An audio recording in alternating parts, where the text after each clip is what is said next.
Guys, good morning, सुप्रभात। मैं आज आपके सामने आपका अपना कॉर्पोरेट ट्रेनर मिथिल कुमार मंडल आज आपके लिए कुछ खास लेकर के आया हूँ।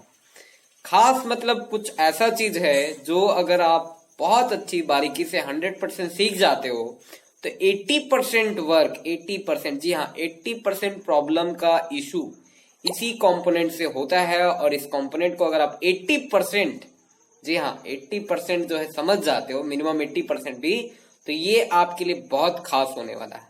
ठीक है, जिस कंपोनेंट की मैं बात कर रहा हूं ये पूरे इंटायर कंप्यूटर सिस्टम में बहुत इंपॉर्टेंट रोल प्ले करता है और इसके वजह से ही सारा इनपुट आउटपुट प्रोसेस डिपेंड करता है। जी हाँ, सारा इनपुट आउटपुट प्रोसेस डिपेंड करता है इस कंपोनेंट की वजह से।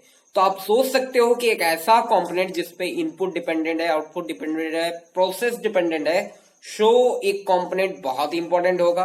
ठीक है, आप गैस करो कि कंप्यूटर में ऐसा कौन सा कंपोनेंट जो इतना खास है और उसको अगर हम लोग बारीकी से उसको समझ जाए, उसके काम को समझ जाए, उसके फीचर को समझ जाए, उसके टाइप्स को समझ जाए, वो क्या होता है उसके आइडेंटिफिकेशन को समझ जाए। सबसे पहले तो आइडेंटिफाई करना। हम लोग का जो ये सेशन चला आ रहा है, स्पेशली अभी तक मैं ईमानदारी से आपको बता दूं तो अभी तक मैंने आपको आइडेंटिफिकेशन ही बताया हर एक कंपोनेंट का। कारण क्योंकि जैसे जैसे हम लोग आइडेंटिफिकेशन सीखते जाएंगे ना, जैसे जैसे वैसे वैसे हमारे अंदर उस चीज के प्रति नॉलेज आता जाएगा। एक अच्छा डॉक्टर वही होता है ना जो बॉडी के हर एक पार्ट को पहले समझता है, किस पार्ट का क्या फंक्शन है ये समझता है, उस पार्ट के किस फंक्शन से क्या फॉल्ट हो सकता है ये समझता है और उसको डायग्नोस करता है, देन उस पर सॉल्यूशन इंप्लीमेंट करता है। तभी वो एक अच्छा डॉक्टर है। एक अच्छा डॉक्टर वही हो सकता है। कंप्यूटर को इंसान ने बनाया है, इसलिए इंसान ने बिल्कुल अपने बॉडी के पार्ट्स के जैसे कंप्यूटर में भी पार्ट्स को इंस्टॉल करके रखा हुआ है। जी हाँ, तो अगर हम लोग कंप्यूटर के पार्ट्स को बनाना सीख जाए ना तो मैं आपसे उम्मीद करता हूं कि आप अपने बॉडी के पार्ट्स को भी ठीक रख सकते हो। जी हाँ, आप कंप्यूटर के डॉक्टर बनने वाले हो, बट वास्तव में ये सीखते सीखते आप में इतनी काबिलियत आ जाएगी कि आप अपने बॉडी के पार्ट्स को भी समझने लगेंगे कि उनका क्या फंक्शन होता है, वो कैसे सिम्टम्स आपको देते हैं किसी भी बीमारी आने से। ठीक है फ्रेंड्स, तो आशा करता हूँ आप सभी स्वस्थ हैं, अपने घर पे हैं, खुश हैं, प्रसन्न हैं और अपने लाइफ में धीरे धीरे स्टेप बाय स्टेप आप आगे बढ़ रहे हैं। तो वीडियो को पूरा वॉच करना, समझना, स्टेप बाय स्टेप हर एक पार्ट को बारीकी से देखना। आज का जो हमारा खास टॉपिक होने वाला है उस टॉपिक से रिलेटेड चलते हैं। अब आपको ले जाता हूं डायरेक्ट मैं अपने स्क्रीन पे और दिखाता हूं आज का टॉपिक क्या है। Let's start friends. तो फ्रेंड लेट्स बिगिन, स्टार्ट करते हैं हम लोग आज का सेशन। आज का सेशन में देखते हैं हमारे लिए क्या खास होने वाला है। आपका अपना कॉर्पोरेट ट्रेनर मिथिल कुमार मंडल अपने इस YouTube चैनल के माध्यम से, टेक मिथिल के माध्यम से आज मैं आपको कुछ खास बताने वाला हूँ, कुछ खास दिखाने वाला, कुछ खास समझाने वाला हूँ। तो आई उम्मीद करता हूँ मैं आपको सारा पार्ट स्टेप बाय स्टेप समझ में आया होगा और आएगा, और आप इस खास चीज को समझ जाते हो तो आपके लिए बहुत ही एक इम्पोर्टेंट रोल प्ले होने वाला आज का ये सेशन। जी हाँ, तो बहुत ही ध्यान से पूरा सेशन को देखना, क्योंकि हर एक सेशन और सेशन के एंड में ही आपको रियल फैक्ट समझ में आएगा, ओरिजिनल जाकर के एंड में हम लोग क्लियर हो पाएंगे। तो स्टार्टिंग से लेकर एंड तक पूरा डॉट है, हर एक डॉट को आप कनेक्ट करना अपना, आपको हर एक डॉट क्लियर होना चाहिए, तभी ये सेशन आपका 100% क्लियर हो पाएगा। तो टॉपिक पे आते हैं। हमारा जो टॉपिक है वो आपको दिख गया होगा, दैट इज रैम।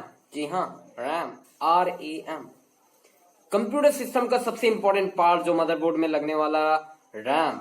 जी हाँ, RAM क्या होता है? RAM, random access memory. Random access memory एक ऐसा मेमोरी, एक ऐसा खास मेमोरी जो इंटायर कंप्यूटर सिस्टम के लिए वर्क करता है। इंटायर कंप्यूटर सिस्टम का इनपुट आउटपुट प्रोसेस इसी पे डिपेंड करता है। सबसे पहले हम लोग इसके डेफिनेशन पे बात करते हैं। आखिरकार रैम है क्या? What is RAM? रैम है क्या? What is RAM? सवाल सिंपल सा, व्हाट इज रैम? रैम है क्या? तो सिंपली इसके डेफिनेशन में ही मैंने आपको बताया था कि हर सवाल में ही उसका जवाब छिपा होता है। तो इस सवाल में भी जवाब है, व्हाट इज रैम? रैम क्या है? तो फुल फॉर्म इसका क्या है? Random access memory. रैंडम का मतलब क्या होता है कि बारी बारी से, स्टेप बाय स्टेप, जी हाँ, बारी बारी से रैंडमली हर किसी के द्वारा, हर किसी के लिए एक्सेस, एक्सेस का मतलब होता है इस्तेमाल, और मेमोरी यानी वैसा जगह जहां पे कुछ इकट्ठा हो, जहां से कोई कुछ लेता हो या देता हो उसको। ठीक है, जहां पे आप कुछ रखते हो या कुछ वहां से निकालते हो, बाहर निकालते हो, तो that is called random access memory. ठीक है, तो रैंडम एक्सेस को अगर हम लोग डिफाइन करें व्हाट इज रैम, तो रैम का फुल फॉर्म जैसा कि आपको मैं बता दूं, रैम का मतलब RAM stand for random access memory. So as per given full form we are easily understand that RAM means a memory which is accessed randomly by user and device, means user application software program hardware etc। जी हाँ, तो RAM एक ऐसी memory है जो randomly हर एक device के द्वारा, हर एक सॉफ्टवेयर के द्वारा, हर एक एप्लीकेशन के द्वारा, हर एक हार्डवेयर पार्ट्स के द्वारा रेंडमली यूज किया जाता है, एक्सेस किया जाता है, इस्तेमाल किया जाता है, तो वो रैम है।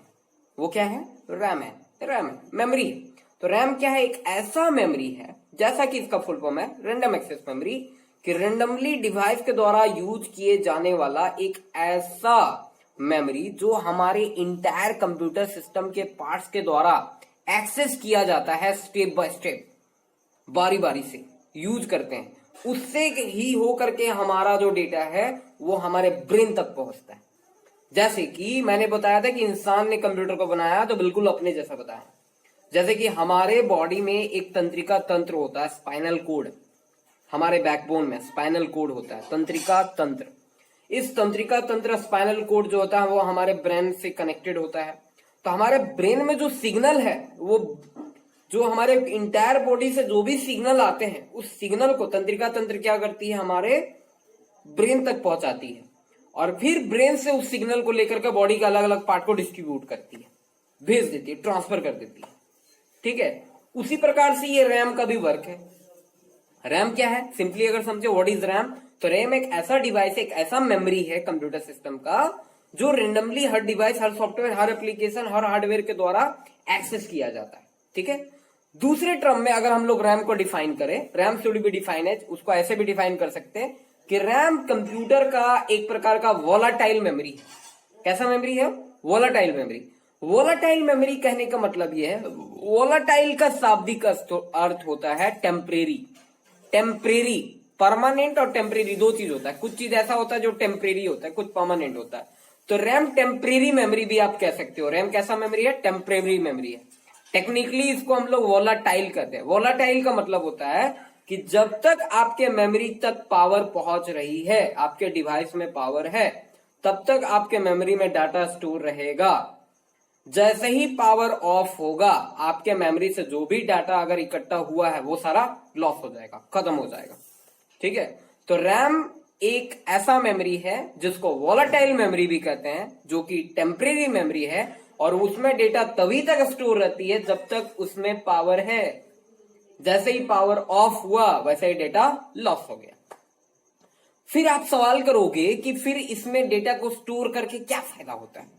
तो कोई भी डेटा किसी पार्ट से, मैंने बताया कि मेमोरी तक, हमारा जो ब्रेन है, कोई भी डेटा ब्रेन तक पहुंचने के लिए रैम से ही होके गुजरता है। तो गुजरने के दौरान डेटा रैम के पास स्टोर रहता है कुछ देर तक, देन वो सीपीयू को पास कर देता है इंफॉर्मेशन को, इंस्ट्रक्शन को। ठीक है, ये रैम कैसे काम करता है इसमें हम लोग पूरी बारीकी से समझेंगे। फिलहाल हम लोग उसके डेफिनेशन की बात कर रहे हैं। मैंने बताया कि रैम के फुल फॉर्म के आधार पर रैम एक रैंडम एक्सेस मेमोरी है, जिसको हर एक हार्डवेयर, हर एक सॉफ्टवेयर, हर एक application step by step use करता है, उसमें अपना डाटा को स्टोर करता है, उसको डाटा देता है या उससे डाटा लेता है। ये रैम का डिफाइन हो गया। दूसरा, ये डेफिनेशन भी दे सकते हैं कि रैम एक वोलाटाइल मेमोरी है। वोलाटाइल मेमोरी मतलब टेम्परेरी मेमोरी है, जिसमें डेटा टेम्परेरी टाइम के लिए स्टोर होता है, कुछ समय के लिए स्टोर होता है, और तभी तक स्टोर रह सकता है जब तक आपके डिवाइस में पावर है, पावर आपके डिवाइस को प्राप्त हो रहा है, मिल रहा है। जैसे ही पावर ऑफ होगा, आपका डाटा क्या हो जाएगा? लॉस हो जाएगा, हट जाएगा। जैसे कि यहाँ पे डिफाइन मैंने अपने वर्ड में लिखा है, मैंने अपने शब्दों में ही टाइप किया है। मैंने आपको ऑलरेडी बताया, मैं कोशिश करता हूं कि आपको अपने शब्दों में ही समझाने का और उसका टेक्स्ट देने का, ताकि ये बहुत आसान तरीके से आपका क्लियर हो जाए।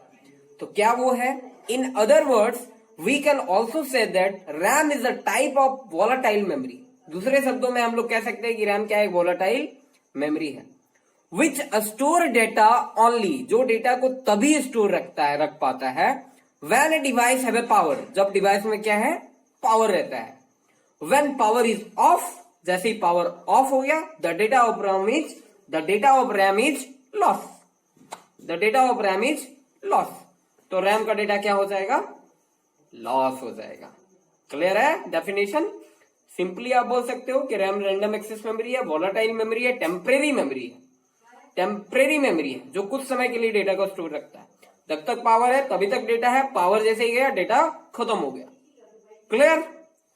अब आ जाते हैं फीचर्स ऑफ रैम पे, यानी रैम के क्या क्या फीचर्स होते हैं, क्या क्या ऐसे चीज है जो देख करके समझ करके आप रैम को किसी पर्टिकुलर हमारे डिवाइस में, हमारे कंप्यूटर, हमारे लैपटॉप, मदरबोर्ड में लगा पाओगे, समझ पाओगे रैम को। क्या क्या ऐसा फीचर है जो रैम के बारे में बताती है कि रैम कैसा है, कहां लगेगा, क्या आपको उसका प्रॉपर्टी मिलेगा, क्या गुण मिलेगा, क्या डिमेरिट है, मेरिट है, वो सारा उसके फीचर्स में ही पता चल जाएगा। तो features of the RAM, RAM का क्या फीचर्स है? तो RAM has on feature, RAM का खुद का फीचर होता है। क्या होता है? लाइक इट्स साइज, उसका साइज, सबसे इंपॉर्टेंट उसका साइज। रैम का अपना एक पर्टिकुलर साइज होता है, ठीक है, उसमें वॉइड बने होते हैं। नंबर ऑफ पिंस, रैम में अपना एक नंबर ऑफ पिंस होता है। अलग अलग तरह के रैम में अलग अलग नंबर ऑफ पिंस होते हैं। कोई 150 होता है, कोई 200 होता है, कोई 240 होता है, अलग अलग होता है। क्या होता है मैं आगे क्लियर करूंगा, मैं सिर्फ बता रहा हूं क्या फीचर है। तो पहला होता है उसकी size, size in the sense of कितना बड़ा वो होगा, इतना बड़ा होगा, इतना बड़ा होगा, इतना बड़ा होगा। तो अलग अलग, जैसे कंप्यूटर वैसा रैम का साइज। जैसे आप एग्जांपल ले सकते हो कि डेस्कटॉप कंप्यूटर का जो रैम होता है उसका साइज बड़ा होता है, जबकि लैपटॉप कंप्यूटर का जो रैम होता है उसका साइज छोटा होता है। ठीक है। दूसरा नंबर ऑफ पिंस। तीसरा टेम्परेरी डेटा स्टोरेज कैपेसिटी, यानी जो वो डेटा को स्टोर करता है टेम्परेरी, तो टेम्परेरी भी कर रहा, कुछ देर के लिए ही कर रहा, मगर आखिरकार कितना डेटा वो स्टोर कर सकता है, तो उसकी अपनी एक क्षमता होती है कि उतना डेटा वो स्टोर करेगा। 1 GB करेगा, 2 GB करेगा, 8 GB करेगा, 16 GB करेगा, 32 GB करेगा। तो वो हर एक रैम की अपनी अपनी एक क्षमता होती है। उस क्षमता, उस कैपेसिटी के अकॉर्डिंग ही वो डेटा को स्टोर रख सकता है। दूसरा फीचर क्या है? फ्रीक्वेंसी। फ्रीक्वेंसी का मतलब होता है डेटा ट्रांसफर रेट, स्पीड, यानी वो डेटा सिग्नल को सेंड और रिसीव किस रफ्तार से करेगा, कितना जल्दी करेगा या कितना डिले करेगा, ये रैम का फीचर्स में आता है। फीचर्स, फ्रीक्वेंसी का मतलब होता है particular speed of transfer and retrieve data and information, यानी डेटा इंफॉर्मेशन को ट्रांसफर करना या लेना, सिग्नल को रिसीव करना या सेंड करना, इस चीज का कितना रफ्तार से वो करेगा, ये आपके रैम के फीचर्स में अवेलेबल होता है। यानी रैम आपको अलग अलग स्पीड का मिलता है, आपको जैसी जरूरत है या आपका डिवाइस जैसा सपोर्ट करेगा, आपको वैसा रैम का यूज करना होता है। ठीक है। और किसी डिवाइस में मान लो आपका हायर सपोर्ट है और आपने उसमें लोअर लगा दिया, देन आपका डिवाइस का स्पीड लो हो जाएगा। वहीं पे एक आपका डिवाइस में लोअर सपोर्ट वाला है और आपने हाई लगा दिया, तो भी आपका काम नहीं बनेगा। मैचिंग होना चाहिए। ठीक है। तो क्या है ये हम लोग समझेंगे। फिलहाल फीचर्स में मैंने क्या क्या बताया, पॉइंट करके नोट कर लो आप। पहला साइज, क्या फीचर है? साइज। दूसरा नंबर ऑफ पिंस। तीसरा उसकी कैपेसिटी कि कितना डेटा वो स्टोर कर सकता है, और चौथा उसकी फ्रीक्वेंसी मतलब स्पीड।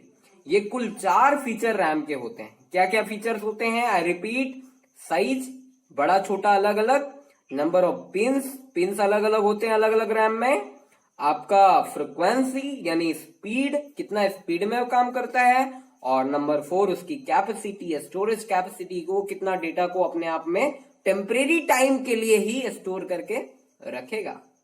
क्लियर है? ठीक है। तो ये हमारा फीचर्स है।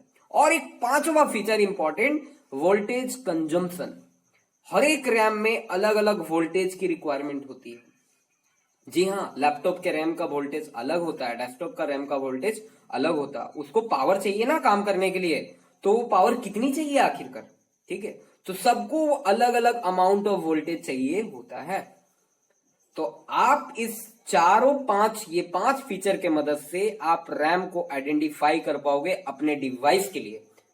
अपने डेस्कटॉप के लिए, अपने लैपटॉप के लिए या किसी अदर डिवाइस के लिए भी आप रैम को इजीली आइडेंटिफाई कर पाओगे। अगर आप इन 5 फीचर को स्टेप बाय स्टेप समझ जाते हो तो आप रैम को आइडेंटिफाई करना आपके लिए बहुत सरल, बहुत आसान हो जाएगा। आप किसी भी रैम को देख कर क्या बता पाओगे ये रैम किस डिवाइस में लगेगा, क्या इसका फीचर है, क्या साइज है, क्या फ्रीक्वेंसी, क्या स्पीड है, कितना रफ्तार से यह डेटा को ट्रांसफर करेगा, कितना वोल्टेज कंज्यूम करेगा, ये सारी बात आप बहुत आसानी से बता सकते हो। इनमें से कोई एक भी जानकारी आप मिल गया आपको रैम के बारे में तो इन चारों का निचोड़ आपको निकाल सकते हो। बहुत इजी तरीका है। क्या वो वे है, स्टेप बाय स्टेप समझेंगे हम लोग। आगे का स्टेप देखते हैं क्या है। वर्किंग प्रोसेस ऑफ रैम, यानी रैम कैसे काम करता है, रैम का काम क्या होता है। तो मैं एक सिंपल उदाहरण आपको देता हूं। आपके घर में दरवाजा होगा, एंट्रेंस डोर होगा, या हर कमरे में आपका दरवाजा होगा। उस दरवाजे का क्या वर्क है, आप दिमाग लगाओ।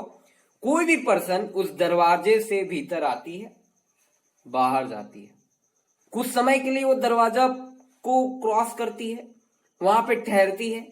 या मान लो अगर बहुत लोग एक दरवाजा से गुजर रहे हो तो कुछ लोग दरवाजे पे ही स्टक हो जाते हैं, रुकते हैं जब तक आगे के लोग पार ना हो जाए। ठीक है, दिमाग लगाओ यहां पे।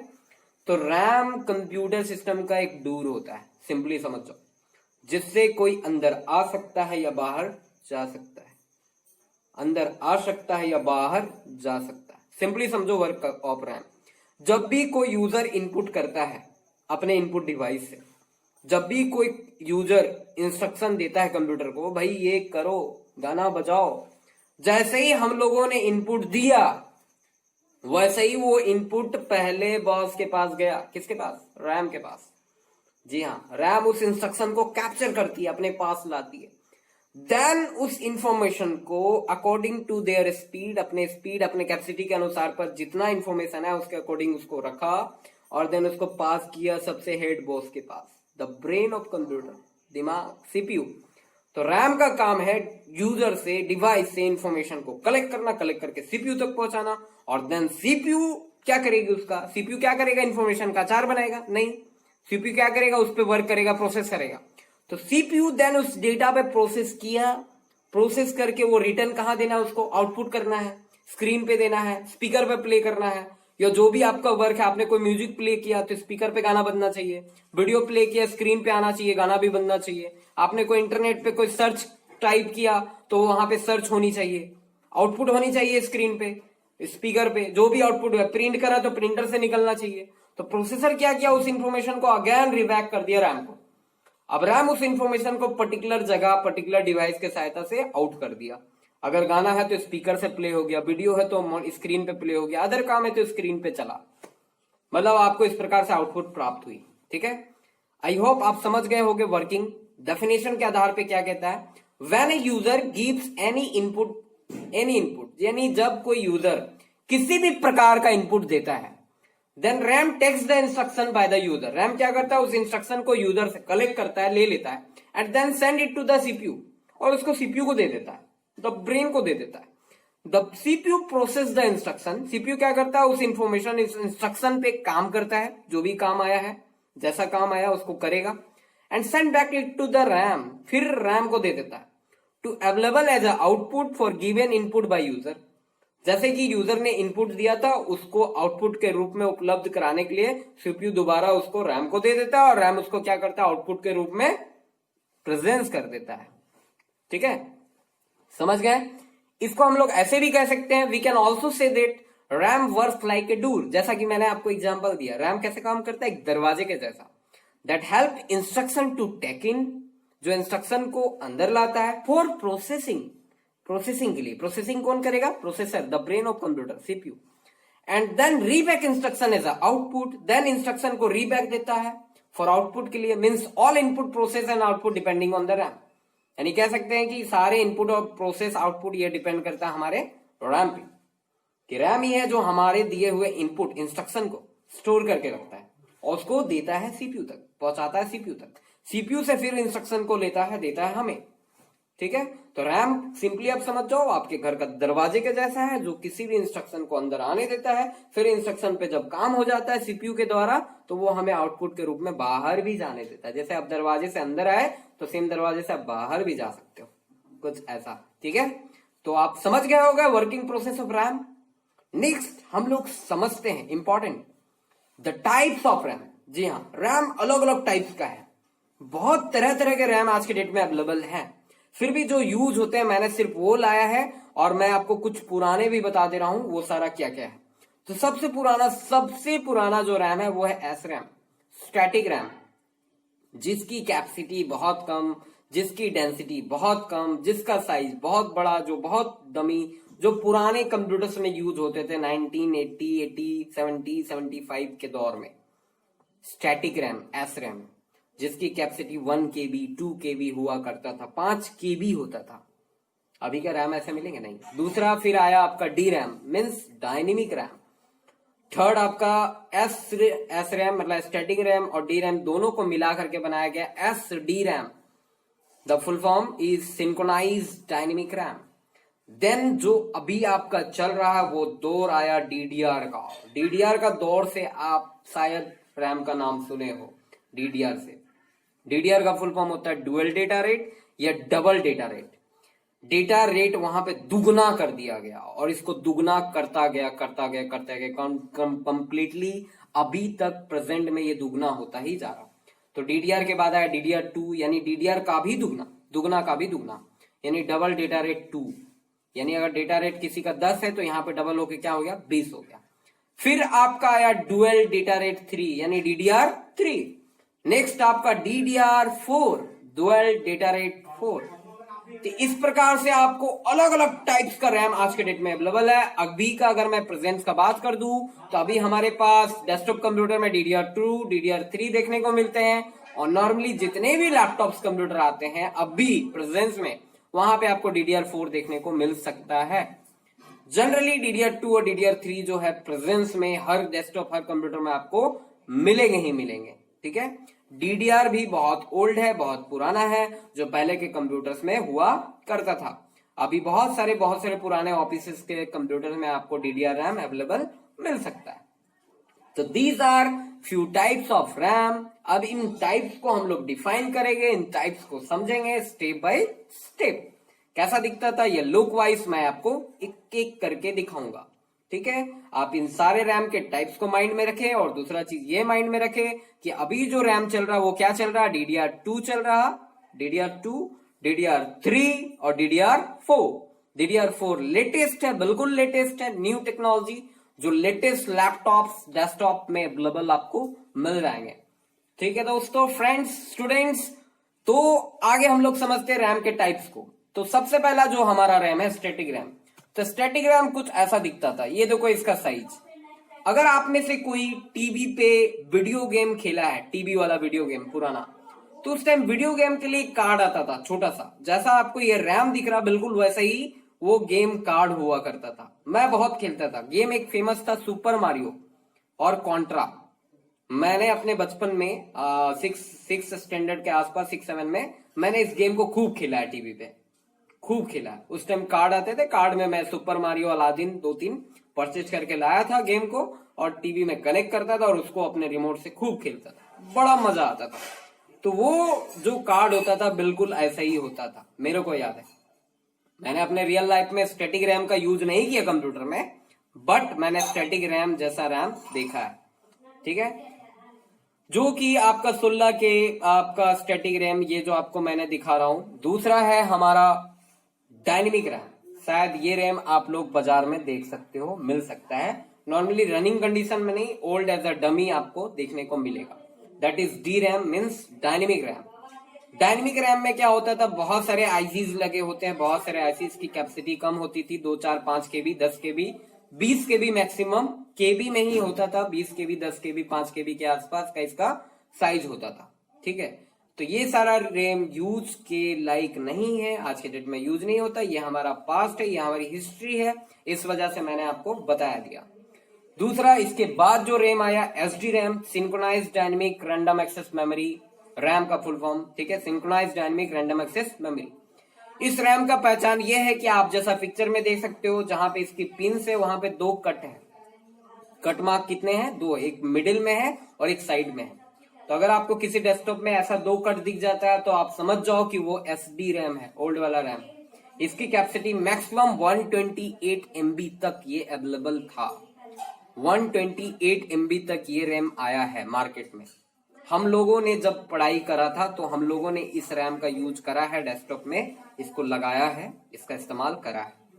120 MB is maximum size capacity of this type of RAM. Okay friends, तो इसको हम लोग समझते हैं। दूसरा, अब हम लोग आ जाते हैं दूसरे रैम पे, देखते हैं दूसरा रैम क्या है हमारा। हाँ, तो दूसरा जो हमारा रैम है SD रैम, जो ओल्ड था, जिसमें 2 कट हुआ करते थे। इस रैम को अगर मैं बता दूं आपको तो ये रैम आज के डेट में इस्तेमाल नहीं होता। अभी का रैम जो बताऊं तो उसका शुरुआत आप देख सकते हो, ये तीनों रैम है जो आज के डेट में जनरली आपको डेस्कटॉप कंप्यूटर में, लैपटॉप्स में मिलेंगे। ठीक है, जनरली। तो DDR सबसे पहला जो है, डुअल डेटा रेट। इस रैम का खास बात यह है कि बहुत पुराना रैम है और अभी कुछ ओल्ड कंप्यूटर्स जिनके पास होंगे उनके पास शायद ये रैम आपको देखने को मिल जाए। दूसरा जो है DDR का एडवांस वर्जन, फिर आया DDR2 डबल डेटा रेट 2। ये रैम आपको डेस्कटॉप्स में देखने को मिलेगा। फिर आपका DDR3 double data rate 3, then आपका DDR4। ये चारों रैम आपके डेस्कटॉप्स कंप्यूटर में ही लगेंगे। ठीक है, लैपटॉप्स का रैम का साइज अलग होता है, छोटा होता है। ये चारों रैम मैंने आपको डेस्कटॉप्स का ही दिखाया। इन चारों रैम को अगर देख के आपको पहचानना हो तो यहाँ पे डिफरेंस देखो। DDR का जो वो कटमार्क आपको बीच में दिख रहा है, DDR2 का कटमार्क देखो थोड़ा सा उससे आगे की ओर है, DDR3 का देखो तो बिल्कुल साइड की ओर चला गया, और DDR4 का देखो तो बिल्कुल मिडिल में है। DDR और DDR4 का देखो तो थोड़ा सा कंपेयर अलग। ठीक है, तो इस कटमार्क के आधार पे भी हम लोग रैम को आइडेंटिफाई करते हैं अलग अलग कि कितने कटमार्क है। एक कंप्यूटर का रैम जो DDR है, अगर किसी कंप्यूटर में DDR है तो आप उसमें DDR2 नहीं लगा सकते, या किसी कंप्यूटर में DDR3 है तो आप उसमें DDR2 या DDR4 नहीं लगा सकते। जिस सिस्टम में जो भी रैम लगेगा उसमें वही रैम लगेगा। ठीक है, इसमें बहुत सारी बातों को ध्यान लगाना पड़ता है, तभी हम लोग रैम को इंस्टॉल कर पाते हैं। किसी भी कंप्यूटर में किसी भी रैम को लगाया नहीं जा सकता। ये डिपेंड करती है आपके सिस्टम बोर्ड और मदर बोर्ड पे। यानी मदर बोर्ड आपको बताएगी कि उस मदर बोर्ड में कौन सा रैम लगेगा, DDR लगेगा, DDR2 लगेगा, DDR3 लगेगा या DDR4 लगेगा। क्योंकि ये मेमोरी जो रैम है वो सिस्टम बोर्ड का ही एक पार्ट है, एक कंपोनेंट है। सो इस कौन सा सिस्टम में कौन सा रैम लगेगा ये आपको सिस्टम बोर्ड से ही पता चलेगा। ऐसे में आगे आपको बताने वाला हूं एक ऐसा चीज जो आप सिंपली देख करके समझ जाओगे कि किस मदरबोर्ड में कौन सा रैम लगाना चाहिए, और रैम को आइडेंटिफाई करना भी आप क्लियर हो जाओगे। तो ये आइडेंटिफाई हो गई कि रैम का क्या टाइप होता है। अब हम लोग आ जाते हैं डिम मॉड्यूल्स।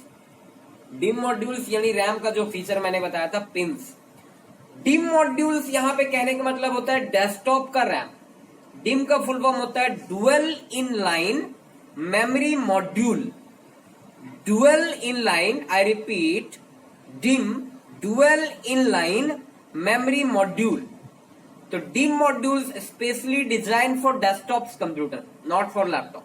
यानी ये जितने रैम आपको दिख रहे हैं फिगर में, ये सारे डेस्कटॉप के लिए हैं, लैपटॉप के लिए नहीं। लैपटॉप के लिए क्या होता है जस्ट बताता हूं ये क्लियर करके। तो डिम मॉड्यूल्स का बात करूं तो पहला DDR4 जो अभी लेटेस्ट, मैंने लेटेस्ट से लिया है, DDR4 जो लेटेस्ट है उसमें 284 पिन होता है। उसमें पिन्स की संख्या कितनी होती है? 284, 284 पिन। फिर DDR3 में आ जाओ, थोड़ा डाउन आ जाओ, तो उसमें पिन की संख्या क्या हो गई? 240 पिन। DDR2 में आ जाओ तो उसमें भी पिन की संख्या क्या है? 240 पिन। अब यहाँ पे कंफ्यूजन आएगी कि सर इसमें भी 240, इसमें भी 240, तो हम लोग कैसे पहचानेंगे कि कौन सा DDR2 है और कौन सा DDR3 है? ठीक है, तो ये पिंस की संख्या मॉडल की संख्या नहीं है। DDR2 को PC2 कहते हैं और DDR3 को PC3 कहते हैं, DDR4 को PC4 कहते हैं। तो कोई भी रैम में आपका ये PC वाला कोड लिखा हुआ रहता है जनरली। अगर लिखा हुआ नहीं है तो आपको रैम को पहचानना है कि वो रैम कौन सा है। तो इसके लिए आगे मैं आपको रैम से रिलेटेड उसके वोल्टेज के बारे में बताऊंगा, तो उस वोल्टेज से आप समझ पाओगे कि कौन सा रैम क्या है, बहुत आसान तरीके से। पहला, रैम में आपको ये नंबर ऑफ पिंस दिए होते हैं या रैम का टाइप लिखा हुआ रहता है रैम के ऊपर ही।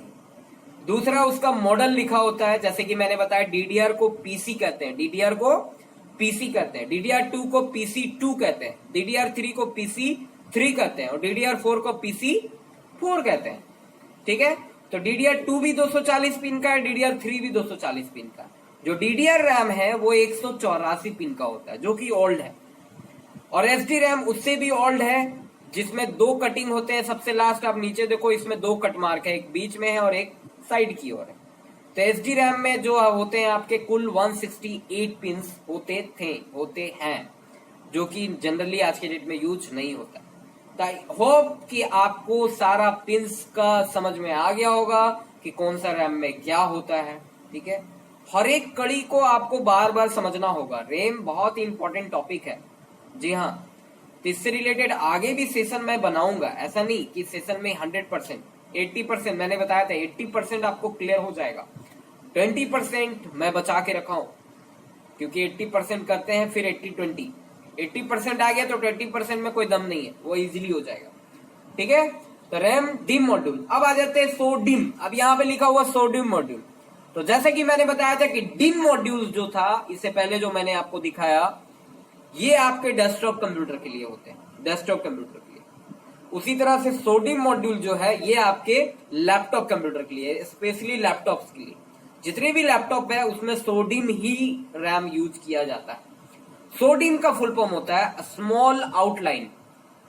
SO का मतलब होता है स्मॉल आउटलाइन, स्मॉल आउटलाइन छोटा है।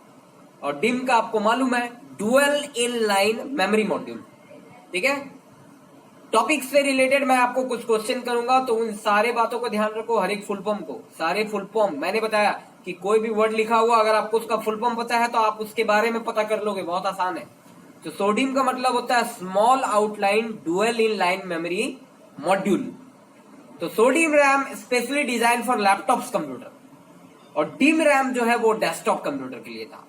तो यहां पे अगर मैं DDR4 का बात करूं, सोडियम लैपटॉप का, तो उसमें नंबर ऑफ पिन होते हैं 256।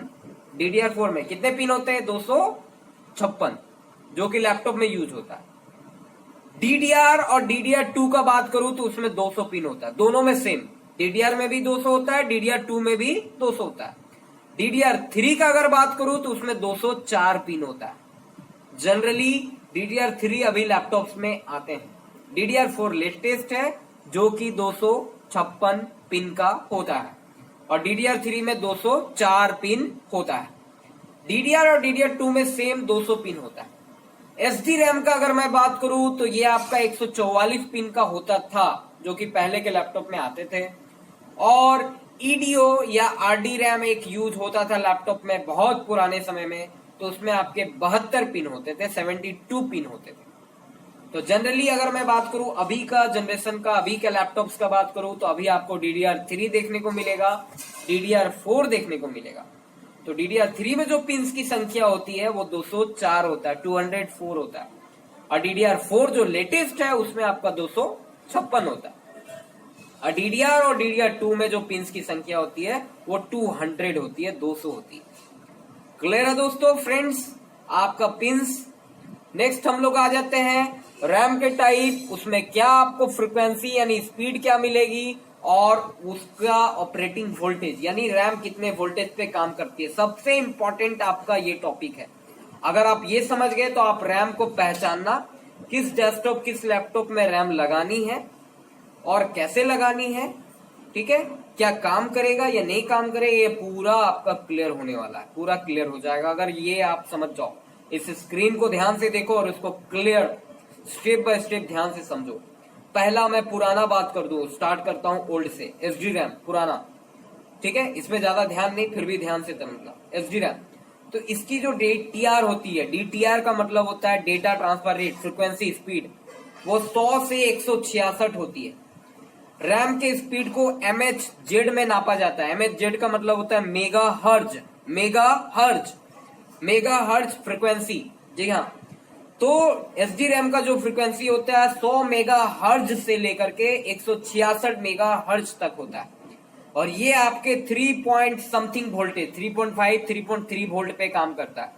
3.5 से लेकर के 3.3 वोल्ट तक आपका ये रैम काम करता है। यानी इसमें वोल्टेज ज्यादा कंज्यूम होता था। 3.5 से 3.3 वोल्ट पे ये आपका रैम काम करता है, एसडी रैम, जिसकी स्पीड होती है 100 से 166 मेगाहर्ट्ज। क्लियर।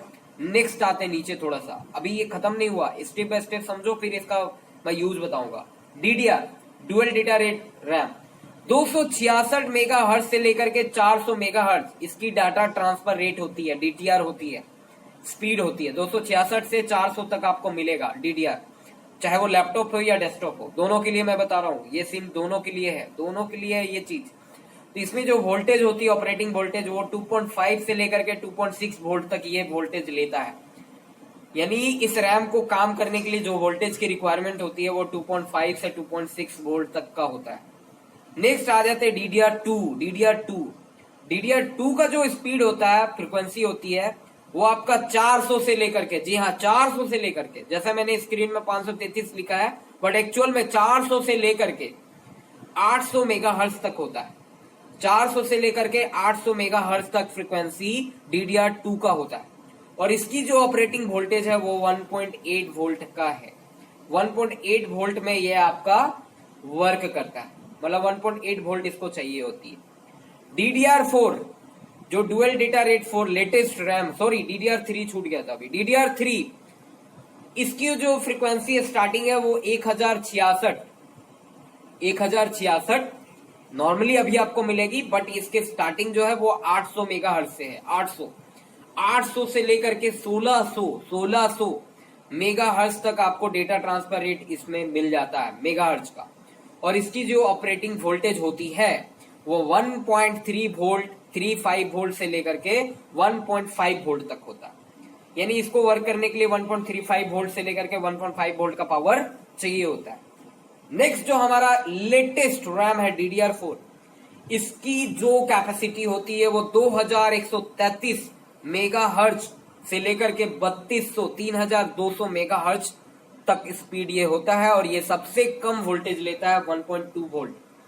अब इस सीट को आप देख करके एक चीज आपको कॉमन मिल रहा होगा कि जैसे जैसे रैम का जनरेशन आगे आ रहा वैसे वैसे उसमें वोल्टेज की खपत कम होते जा रही है, ऐसा आपको क्लियर दिख रहा होगा इस इमेज में। ठीक है, जी हाँ फ्रेंड्स, रैम जैसे जैसे जनरेशन में आगे आ रहे हैं वो कम वोल्टेज में ज्यादा परफॉर्मेंस देने का काम कर रहे हैं और ज्यादा स्पीड। और जैसे जैसे जनरेशन बढ़ रहा, दूसरा आप ये भी यहाँ पे देख सकते हो कि वैसे वैसे आपको स्पीड बढ़ता हुआ दिख रहा होगा। ठीक है, कोई भी शुरुआत छोटा से ही होता है, मैंने आपको बताया था, मैं आपको 0 से हीरो तक ले जाऊंगा, 0 से शिखर तक ले जाऊंगा। जी हाँ, तो आप इस तरह से समझ सकते हैं कि किस रैम में कितना वोल्टेज होता है, कितना फ्रीक्वेंसी होता है, तो आपके लिए रैम पहचानना बहुत ही आसान हो जाएगा। नंबर 1। नंबर 2, आपका ये जो वोल्टेज है, ये जो मैंने अलग अलग रैम का वोल्ट दिया, जब आप मदरबोर्ड, कंप्यूटर मदरबोर्ड को आप देखोगे तो उसमें जो रैम लगाने का स्लॉट होता है, उस स्लॉट के ऊपर आपका ये वोल्टेज लिखा हुआ रहेगा। तो सपोज करो आपके स्लॉट में लिखा हुआ 1.8 वोल्ट, तो कौन सा रैम लगेगा, आप बताओ कौन सा लगेगा? DDR2। लिखा हुआ है 1.35 वोल्ट, कौन सा रैम लगेगा? DDR3। अगर लिखा हुआ है 2.5 वोल्ट, कौन सा रैम लगेगा? DDR। अगर उस पे लिखा हुआ है 1.2 वोल्ट, तो बताओ कौन सा रैम लगेगा? DDR4।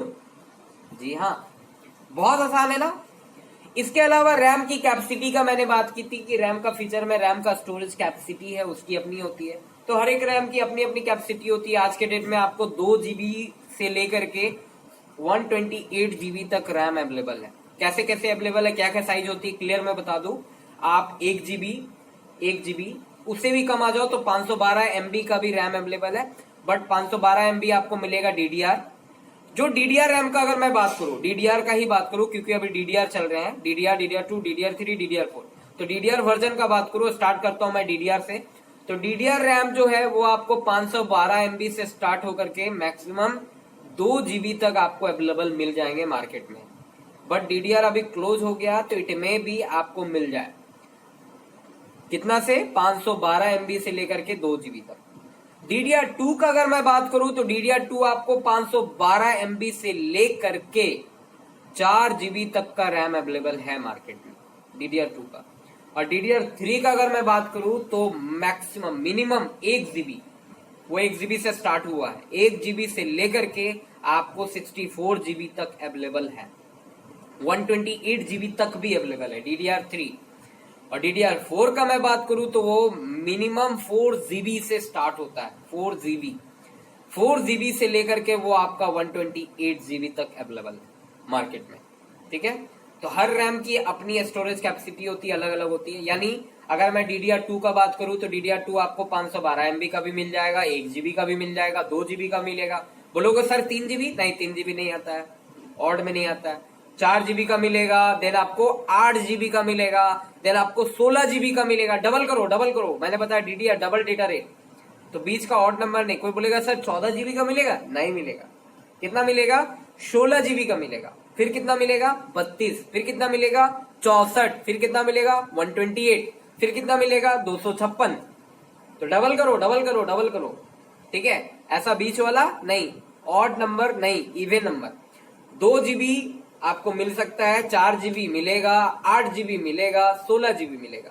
बोलोगे सर 5 जीबी 6 जीबी? नहीं, अवेलेबल नहीं। सर अगर 5 जीबी करना हो तो कैसे करेंगे? तो 2 जीबी का 2 लगा लो, 1 जीबी का लगा लो, 1 जीबी का अवेलेबल है। 4 जीबी का 1 लगा लो और 1 जीबी का 1 लगा लो। ठीक है, तो रैम चूज करते वक्त आपको, अगर आपको रैम चूज करना है तो सबसे पहले आपको जाननी होगी अपने सिस्टम बोर्ड का क्या वोल्टेज है। ठीक है, आपके सिस्टम बोर्ड कितना वोल्ट पे काम करता है। सिस्टम बोर्ड के मदरबोर्ड के रैम के स्लॉट में लिखा हुआ रहेगा कि इतना वोल्टेज, मान लो लिखा हुआ 1.8 वोल्ट, तो समझ जाओ DDR2 लेना है, आप DDR2 ले लो। दूसरा ये देखना होती है कि रैम आपके CPU कितना फ्रीक्वेंसी, कितना मेगाहर्ट्ज स्पीड का है, तो उसके हिसाब से आपको रैम लेना पड़ेगा। जैसे आप देख रहे हो यहाँ पे कि 533 से 800 मेगाहर्ट्ज का रैम अवेलेबल है DDR2 का, तो भाई आपको 533 का लेना है या 800 का लेना है। सपोज करो आपके मदरबोर्ड में एक रैम लगा हुआ है जिसकी साइज है 2 जीबी और वो है DDR2 और उसमें लिखा हुआ है 533 मेगाहर्ट्ज, तो आप जो नेक्स्ट रैम, मान लो 2 जीबी है, आप 2 जीबी और चाहते हो 4 जीबी करना, तो आप जो नेक्स्ट रैम लोगे वो भी आप लोगे 533 मेगाहर्ट्ज का 2 जीबी। अगर आपने 533 मेगाहर्ट्ज का एक लगा रखा है और दूसरा आपने DDR2 का 800 मेगाहर्ट्ज का ले आया, तो ये रैम आपका फंक्शन नहीं करेगा, ये रैम आपका फंक्शन प्रॉपर नहीं करेगी, आपकी पूरा स्पीड नहीं मिलेगा या फिर रैम काम ही नहीं करेगा, क्योंकि यहाँ पे फ्रिक्वेंसी वेरिएशन हो जाएगा। एक का स्पीड कम है जबकि एक का स्पीड हाई, ऐसा नहीं चलेगा, दोनों सेम होना चाहिए। ठीक है, तो आपको रैम लेने वक्त ये ध्यान देना है कि आप जो भी रैम ले रहे हो तो उसका आपको फ्रिक्वेंसी देख लेनी है कि आपके पास जो रैम है आपके डेस्कटॉप लैपटॉप में वो कितनी फ्रिक्वेंसी की है और आप जो लेने जा रहे हो वो कितनी फ्रिक्वेंसी की होनी चाहिए, वो दोनों सेम होनी चाहिए। सपोज करिए कि आपके लैपटॉप में DDR3 का 2 जीबी का रैम लगा हुआ है जिसमें फ्रिक्वेंसी है 1133 1133 लिखा हुआ, DDR3 है 1133, तो आप जो रैम लोगे वो आपका DDR3 का ही होना चाहिए और इसकी फ्रिक्वेंसी 1133 वाला ही होना चाहिए, 1133 मेगाहर्ट्ज का ही होना चाहिए, तभी वो सपोर्ट करेगा, वर्क करेगा, काम करेगा और आपका रैम सही फंक्शन देगा, सही स्पीड आपको मिलेगी। ठीक है, तो फ्रेंड्स आप एक चीज याद रखो कि रैम का जो होता है वो बहुत इंपॉर्टेंट रोल होता है इंटायर कंप्यूटर सिस्टम में। तो रैम आपके कंप्यूटर सिस्टम में जितनी अच्छी होगी, जितनी कैपेसिटी वाली होगी, उतना आपका कंप्यूटर का परफॉर्मेंस हाई रहेगा, अच्छा वर्क करेगा। ठीक है, क्योंकि रैम पे ही सारा वर्क डिपेंड करता है। मैंने आपको बताया कि रैम ही है, सारा हार्डवेयर, सारा सॉफ्टवेयर, सारे एप्लीकेशन रैम के पास से ही गुजरते हैं। सपोज करो कि आपके लैपटॉप डेस्कटॉप में 2 जीबी रैम है और आप कुछ काम कर रहे हैं, तो आपने जैसे ही काम वर्कलोड दोगे तो आपका सिस्टम कुछ तो रैम जो है आपका सिस्टम खुद यूज करता है, उसमें जो सॉफ्टवेयर होती है, आगे मैं आपको बताऊंगा ऑपरेटिंग सिस्टम के बारे में।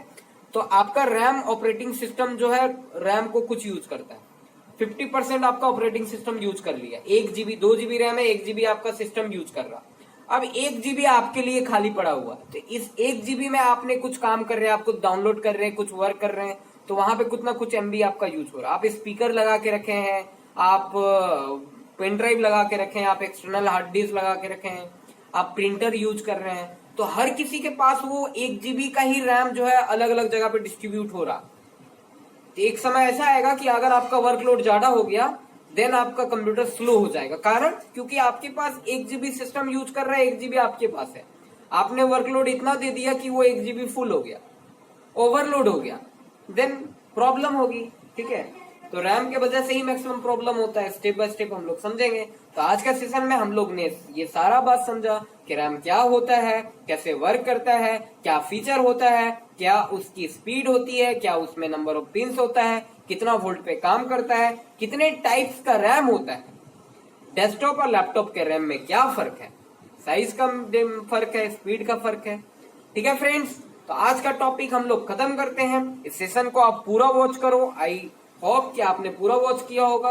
अभी तक चैनल में अगर आप न्यू हो तो लाइक करो, वीडियो अच्छा लगा हो तो लाइक करो, समझो, शेयर करो। जो सीखना चाहते हैं उनके साथ जरूर शेयर करो, जिनको ये नॉलेज की जरूरत है, जो अपने पर्सनल या प्रोफेशनल लाइफ में यूज करना चाहते हैं, अपने ही सिस्टम को मेंटेनेंस, सेल्फ मेंटेनेंस, रिपेयर करना चाहते हैं, सेल्फ नॉलेज के लिए भी, या प्रोफेशनल लाइफ, इस फील्ड में अपना एक प्रोफेशनल लाइफ बनाना चाहते हैं, तो आप क्या करो, वैसे लोगों को शेयर करो। और चैनल को अभी तक सब्सक्राइब नहीं किया है तो सब्सक्राइब करो। थैंक यू फ्रेंड्स, ताकि मैं आपके लिए और भी इंपॉर्टेंट सारे एडवांस लेवल की चीजें लाता रहूं। ऐसे मैं इस सेशन को कंटिन्यू करता रहूंगा। आपका सिर्फ सपोर्ट चाहिए, साथ चाहिए, ताकि मैं आपको कुछ हर दिन कुछ ना कुछ इंपॉर्टेंट सिखा सकूं। Thank you, good bye, have a nice day friends.